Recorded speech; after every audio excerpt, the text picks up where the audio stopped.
లో నేను చాలా చిన్నవాడినండి. మొదటిసారిగా నన్ను ఈ మన కాపు కులానికి సంబంధించిన ఒక పెద్ద కార్యక్రమంలో పిలిచినందుకు నేను మనస్ఫూర్తి కృతజ్ఞతలు, ధన్యవాదాలు ప్రతి ఒక్కరికి నేను తెలియపరుస్తున్నానండి.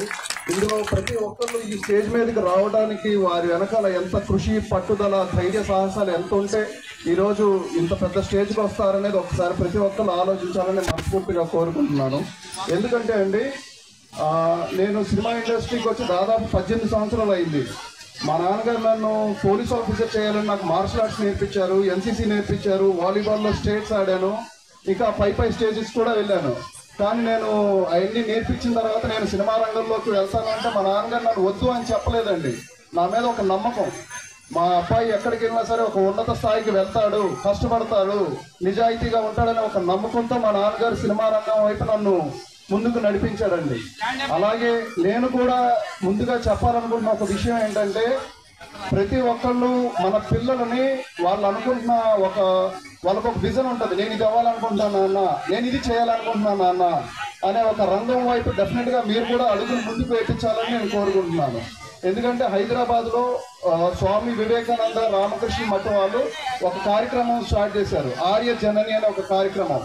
ఆ కార్యక్రమంలో ముందుగా వాళ్ళు చెప్పే ప్రధాన విషయం ఏంటంటే, సమాజ అభివృద్ధి అయినా, ప్రపంచ అభివృద్ధి అయినా, కుటుంబ అభివృద్ధి అయినా మూల కారణం స్త్రీ అవుతారు అని.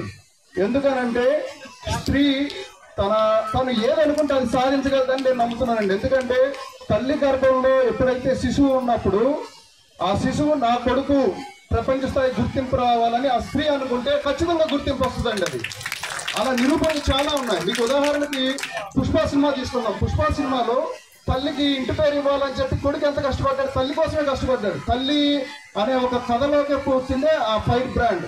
అలాగే కేజీఎఫ్ సినిమాలో నా తల్లికి నా గౌరవం ఇవ్వాలి, నా తల్లి అడిగిందని చెప్పి ఎలా అయితే ఫైర్ బ్రాండ్ అయ్యాడో, తల్లి అనేది చాలా ప్రధానమైన మార్గం అండి ప్రతి ఒక్క మనిషికి కూడా. అందుకనే యువత ఎప్పుడైతే ఈ 12 సంవత్సరాలు 15 సంవత్సరాల్లో ఉన్న ఆడపిల్లలు ప్రతి ఒక్కరికి చెప్తున్నా, వాళ్ళు అప్పుడే అనుకోవాలి, నేను ఒకవేళ నా పిల్లలు పుడితే ఎలా ఉండాలి, నా పిల్లలు ఐఏఎస్లో అవ్వాలి, నా పిల్లలు ఐపీఎస్లో అవ్వాలి, నా పిల్లలు లేకపోతే స్పోర్ట్స్లో టాప్ పొజిషన్లో ఉండాలి, ప్రపంచ స్థాయి గుర్తింపు తెచ్చుకునే పొజిషన్లో ఉండాలి, ఇండియా స్థాయి గుర్తింపు తెచ్చుకునే పొజిషన్లో ఉండాలని పై థింకింగ్ ఆలోచించండి. చేయలేరు, నాకు అవ్వదు, నాకు కుదరదు, నాకు రాదు అని అసలు ఈ మాటలే వద్దండి. చేయగలను, చేసి చూపిస్తాను, నేను అవుతాను, నా పిల్లోడు అవుతాడు, అవ్వాలి అనే ఇన్స్పిరేషన్తోనే ముందుకు నడిపించండి. ఆ ఇన్స్పిరేషన్ ఎక్కడి వరకు తీసుకెళ్తుందంటే ఎవరు ఊహించలేరు. ఖచ్చితంగా మనలోంచి చాలా గొప్ప వాళ్ళు పైకి వస్తారు.